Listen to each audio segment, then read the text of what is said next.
Thanks for staying tuned to your station, the AfricaTelevision, and welcome to your program, Security Watch Africa. On this program, every week, we'll bring you the information you need to keep your life safe and secure. Wherever the news is, we'll bring it to you, and we analyze the story for you to get the detail of those issues. My name still remains Patrick Abambu. This week, today, we'll be bringing you another exciting edition. But first, we want to say that just slightly over a week ago, a new acting Inspector General of Police was appointed by Mr. President in the person of IGP Mohammed Abubakar Adamu, and he has hit the ground running and already making consultations and making landmark speeches to show the direction of his administration. As we speak, he's preparing what his administration, the focus of his administration. In a few days from now, he will unfold it to everybody to understand what his plans will be. But so far, he's doing well. And during the week, during his meeting with the commissioners of police and zonal AIGs, he did talk about the decentralization of the Federal Special Anti-Robbery Squad, FSAS. And a lot of people have said that he scrapped it. He didn't scrap, but rather he asked the state command CPs to take charge of the operations of SARS. Some other agencies that were supposed to report to his office, some units that were supposed to report to his office were scrapped. But the IGP's intelligence response team remains, though he had said that the team should be supervised by the Deputy Inspector General of Police in charge of FCCID, DIG Peace, Ibekwe Abdallah should supervise that. Though, as we are preparing for this program, there was this issue of fake news everywhere, where they said a new head has been appointed for the IRT, the intelligence response team. We want to tell you categorically that it's all fake news. The IGP did not change the headship. My friend DCP Benjamin Okolo is not the new commander of IRT. The commander of IRT will still remain that young man that has vowed to ensure that Nigerians are safe. That's talking about DCP Abakari. He needs everybody's support to continue doing the job he's doing. And so the IG believes in what he's doing, and the IG is retaining him to remain and do his job undisturbed. Yes, that is on the IRT and the police. But this week, still talking about fake news and news reporting, the Nigerian Army had a workshop for media personalities in Abuja, where some of the issues about the relationship between the military and the media was discussed. Security Watch Africa was there and will bring you the report of what happened. The desire of the Nigerian army to further win the war on terrorism and insurgency and to change the narrative of fake news, which has dealt adversely with the morals of officers and soldiers in the front line, and more importantly, the perception of members of the public towards the efforts of the Nigerian army to ensuring that every part of the country is safe.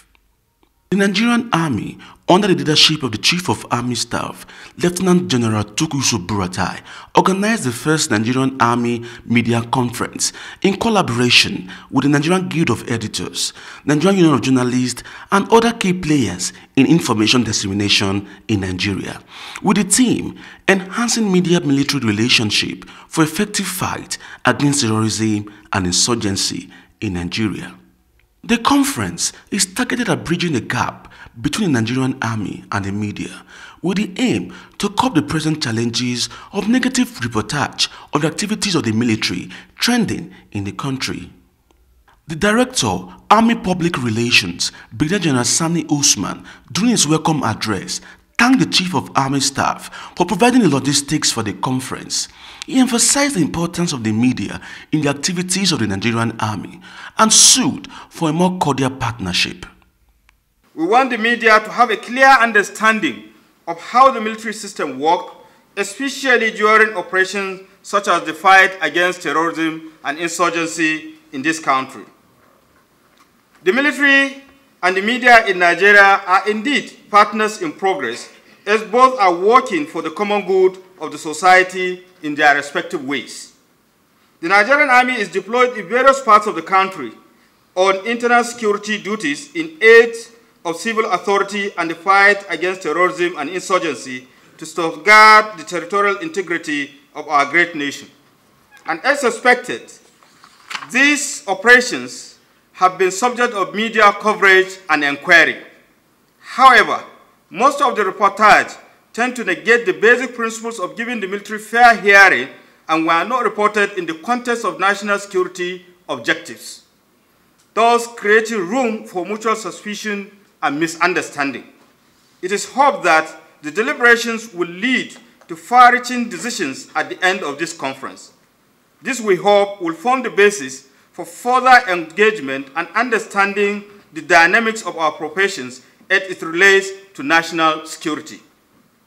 The special guest of honor, Minister of Information Lai Mohammed, represented by the Permanent Secretary, Federal Ministry of Information, Mrs. Grace Nsugepe, said the media has a responsibility to safeguard the well-being of the troops staking their lives for other Nigerians to remain safe, that the media should reduce the desire of breaking sensitive news first for the sake of national security.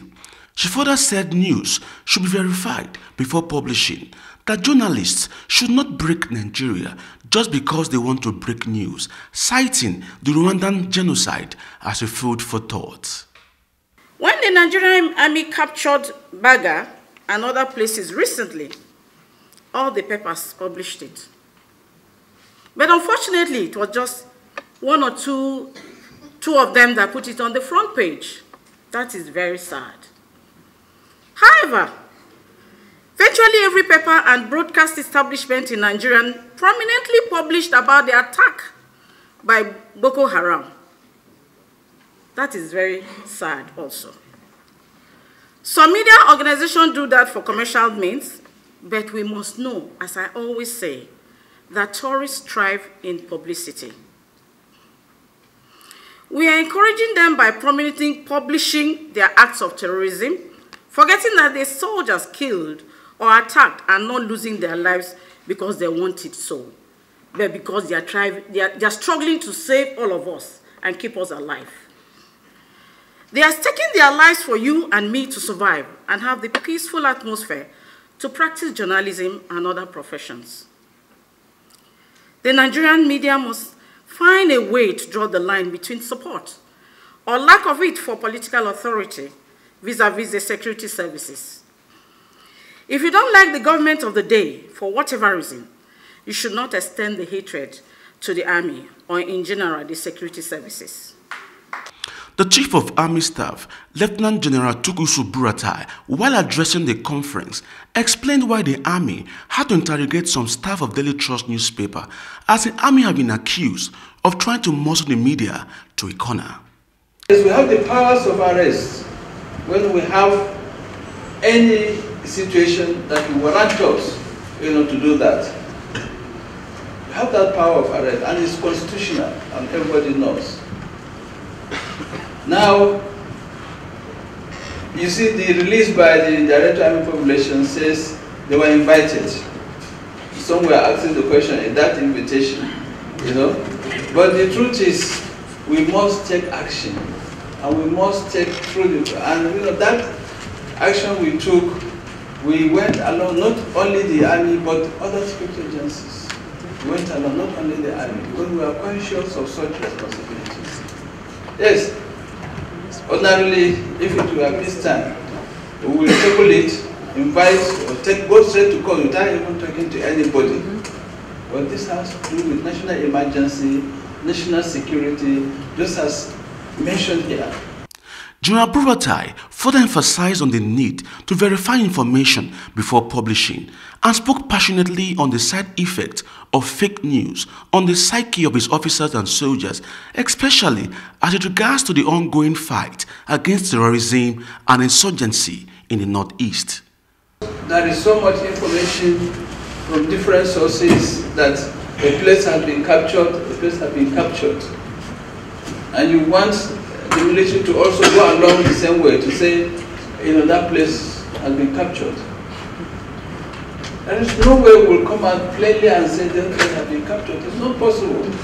Because as at that time that the report was even being made, that place was still being in contest, was being contested, or there is still a conflict going on, there is still exchange on that same ground, as the reports have been saying that, it has been captured. Just like the issue of Metele, as soon as that incident happened, there was a video going around that this is the equipment that were left in Metele. Less than 24 hours.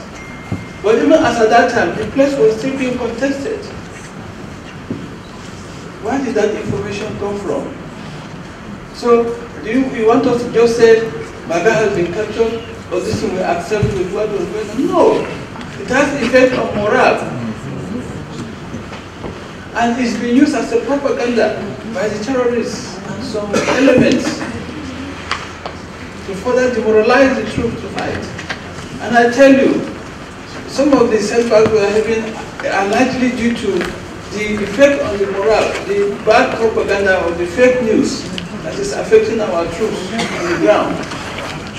It's very, very important. I said it before in Maiduguri, the propaganda, the fake news is as strong as the weapon itself. Because once you hear the first, sound of the weapon of the gun these criminals, shoot, you assume that they are far, far greater than you. And somebody mentioned here also, we have the Boko Haram is better equipped, better motivated, how? But because the propaganda has been ongoing for long, even myself, I tend to believe that it's true. In the first place, the terrorists don't have air force. They don't have a single plane. They don't have a single artillery piece. They don't have these tanks.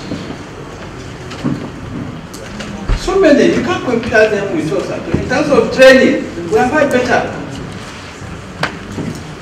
But still, the propaganda or the misinformation has been they are better trained, they are better equipped every day, even now and then, and continue. They say they are better trained. How? It's not possible. They are never trained, they are not better than us. But they understood one weapon, that is the propaganda, the fake news, the psychological aspect is telling a big toll on our psyche as a nation, as individual, and as also on the troops. So this is very, very important. So when you talk of credibility, you have to weigh it seriously,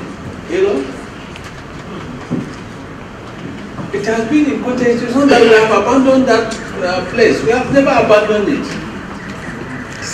And the engagement has been ongoing until when we finally, took them back again. So there is no way we will tell you that yes, they have captured this place or that place and so on. So we must understand this in that context.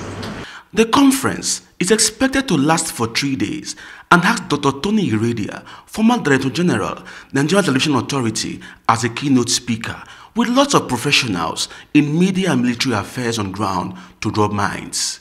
Ernest Enuniku, Security Watch Africa, Abuja. Yeah, welcome back. That was the report on the workshop or the conference organized by the Nigerian Army for media and military relationship, and you had the Chief of Army Staff there speaking candidly from his mind that the insurgents, they only thrive based on fake news and propaganda. On the line with me live here right now is the Director Army Public Relations, Brigadier General Sani K. Usman. He's already on the line. I know he's on one bit or the other far away in Kaduna, but he's on the line to talk with us about about that conference. Yeah, how are you, General? Good afternoon, sir. How are you doing? I'm doing very well. Yes, we just showed a report to the world about the conference that was organized by your office for media relations. In a nutshell, what was it out to achieve? Actually, the conference was meant to enhance understanding between the military and the media, especially as regards to the fight against terrorism and insurgency in the country. We aim at reaching common ground to avoid instances whereby operational plans are being leaked to the advantage of the enemy, which is the Boko Haram terrorists. And of course, we need the public support. And we cannot have that if the media has not reported accurately and timely about the true situation. Yeah, we had the Chief of Army Staff here telling us that there's no way that the insurgents can be more armed than the Nigerian army, given instances of people who want to believe that the insurgents are more armed than the Nigerian army. Can you tell us, really, because some people feel that our soldiers, at the sound of some of these attacks by the insurgents, take on their heels and run away. Is it possible? Can that happen in a situation like this? Absolutely not true, because the situation is that there is no way. You need to understand who a Boko Haram terrorist is in the first place, and then you can compare and contrast. In any case, there is no basis for comparison whatsoever between a Nigerian soldier and a Boko Haram terrorist, and I can give you the reason why. One, in terms of equipment, logistic support, and motivation. The fact that you have a family, you have a country, you are fighting a noble cause, and of course you have a whole country beside you. What I'm talking about is that the government and the good people of Nigeria are supporting the Nigerian soldier, and he knows he is doing that for his country and for humanity. Whereas the other ones, they are common criminals, they are not trained, they are not motivated, they are not equipped. All you need to do, in case maybe anytime there is a kind of encounter between a Boko Haram terrorist and the Nigerian soldier, I can rest assure you, you will not even see blood on their body, and they don't even have clothes to wear. And those that we have arrested, they barely eat, even in 24 hours. So there is no basis for comparison to, in terms of equipment, in terms of logistics, in terms of weaponry between the Nigerian soldier and the Boko Haram terrorists. What we are having, we have group of some people, for whatever reason, they tend to denigrate and help the Boko Haram terrorist propaganda that is gaining ground, that people are making the terrorists to assume larger than life image, which is not true.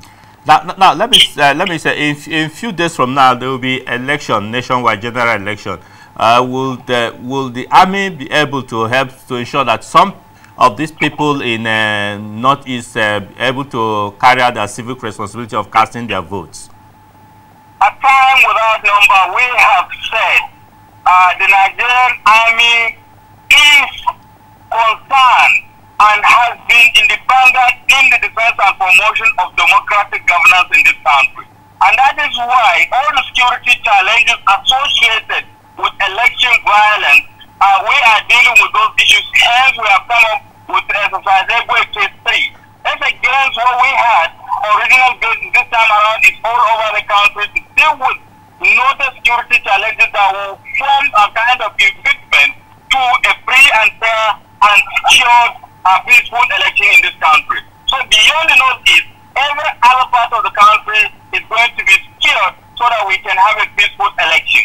It is better to prepare so that we will not have violent or security challenges associated with election. And remember, Nigerian Army is not even the lead agency in this issue. We have been busy training when the situation warrants for the deployment of the military in case if such things happen. But I can rest assure you, we are going to have a heat-free and a peaceful election in this country. All right. Yeah, before we let you go, right now we know that you are somewhere in Kaduna State. What really is happening there? Actually, what is happening is that we have just not Jaji, where the chief of army staff, along with other distinguished personalities, commissioned the newly established Nigerian Army Vehicle Manufacturing Company in Rigatikun, Kaduna State. And of course, beyond the commissioning of the company, they have even flagged up for the production of the prototype of the light and heavy infantry vehicles at the plant. And subsequently, too, there was a facility tour of some of the production lines, and of course, some of those abandoned vehicles that have been refurbished are associated by the company. In fact, I can send you the video where a lot of armored fighting vehicles have just been refurbished, brought into life, and they are ready to be relaunched back into action. So you mean to tell us that very soon Nigeria Army will start rolling out some vehicles assembled by them? We are on top of the world by what we have seen, because it is sending a death sentence to all those criminal elements, particularly Boko Haram terrorists, who want to undermine the territorial integrity of our country. Thank you very much, Brigadier General Sani Usman, for speaking with us. Thank you very much. It's my pleasure, sir. Thank you, sir. Thank you. Yeah, that was the Director of Army Public Relations speaking to us about what is happening and better way, how prepared the Army is to provide security for the coming election. Like he said, Operation Egweke 3 is a nationwide operation to ensure and guarantee that security is provided for every Nigerian to cast their vote. Yes, away from that, Security Watch Africa was also in Edo, Benin City in Edo State, where we spoke with the Assistant Inspector General of Police in charge of the Zone 5 Command of the Nigeria Police Force, AIG Alkali Usman, Baba Usman, and we have this report for you from Benin City.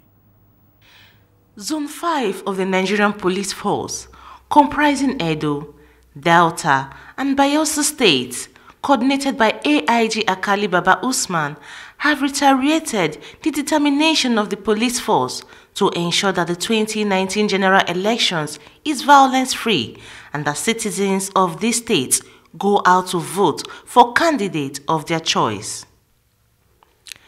Security Watch Africa, in an exclusive interview with AIG Alkali Baba Usman in Benin City, the Edo State capital, assured the crew of the preparedness of the commands under his watch to ensure security and safety of lives and properties of Nigerians as a fallout of the security conference held in Abuja.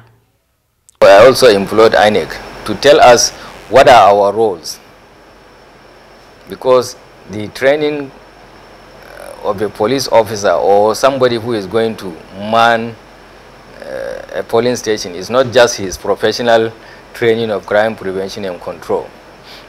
He needs to know the electoral law. He needs to know what are the duties and responsibilities of the electoral officer, what are his powers, when will you be asked or called upon as a security officer to act. And the police, though, is the lead agency, we are expecting that every other security agents will be deployed to come and do same work. So we needed to at least some brushing in terms of election duties, which in further elections we have guidelines from Police Service Commission, we have guidelines from INEC and so forth. So we are quickly going to look at all this, and we have agreed that each command will go back and do. And we are opening a kind of training session for personnel. The police will bring their own. We will request all other security agencies, the immigration, the prisons, the civil defense, everybody that is going to participate in manning the election will come to us and we will do it. Well, I think everybody requires peace and peaceful coexistence. What we are talking about is, yes, every politician will tell you politics is not a do or die affair. But how to go about doing it is what matters. So if everybody will play the game by the rules, there won't be problem. But where anybody who decides not to play the game by the rule, I think we are there to also bring him to the level where he's supposed to. And that's the essence of monitoring by either INEC regulating the conduct of politicians by security agents and so forth. There might be deviance, certainly, and once there is deviance, then there should be law to check the excesses of such a deviant behavior.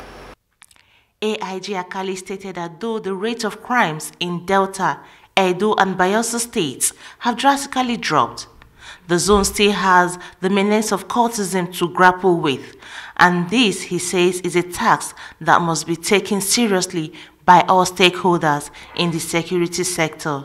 One major issue, I think, that is still in either Bayelsa, Edo or Delta, to a large extent, is not even the issue of marrying the maritime environment. It is that of cult-related matters that are more challenging than even the militancy has gone down to is at its lowest ebb for now. The issue of cult, we have tried to face it squarely by establishing anti-cult departments in all the states, CIDs. More so, there is a lot of enlightenment both from the members of the public and even the state government, because it is observed that what is maybe common in high institutions in those days has trickled down to even the primary schools. So cultism is no longer an issue of high institution problem. It is an issue all over, and the governments have also, the state assemblies have also risen to this problem by creating enabling laws guiding the arrest, prosecution of cult, the punishment and so forth. So to a large extent, everybody is on its feet.